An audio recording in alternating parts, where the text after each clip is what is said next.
Ayun na nga, Jerry, parang ang nangyari dito, ewan ko kung paano ito pagbibigyan na itong sabpina ng NBI. Para bang may nagsabi sa akin si Jerry, may ganitong ginawa at ikinuwento niya dahil ikinuwento sa kanya. Paano natin pagbibigyan yung ganong kwentuhan? Hindi naman ata trabaho ng National Bureau of Investigation o ng isang abogado na pagbigyan ang ganyang salaysay.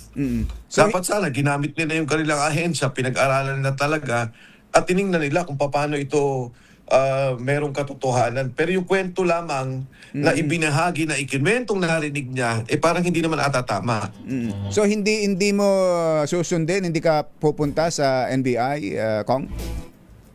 Well, kailangan pa namin pag-usapan ng aming abogado, pero muli, binabahagi ko. Siguro, yung mismong affidavit, kasi mayroong nakapagbigay sa akin, mailabas sa publiko.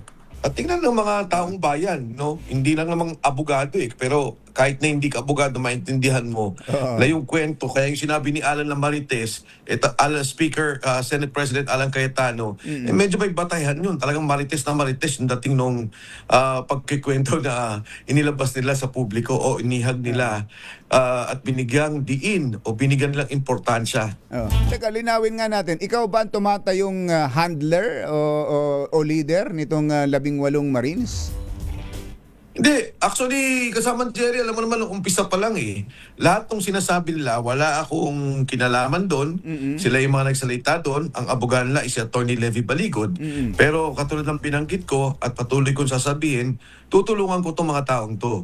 Kung ano yung ilalabas nila, alalayan ko sila. Kasi nga, yung nangyari kay Sergeant Orly Gotesa, na matapos magsalita, na wala na lang, hindi na natin nakita. At nung una, akala ko proteksyon. Ngayon pala lumalabas, nagkaroon ng detention si Sergeant Orly Gotesa. Kaya sa akin, importante na tutulungan. At ang maganda, Jerry, dun sa nangyari kahapon, grabe yung lumalabas ng mga suporta. Ang daming gustong tumulong, magbigay security sa kanila. Ang daming gustong tumulong, naalalayan sila, lalo tigit na rinig na talagang medyo hirap yung mga kasama natin ng mga sundalo.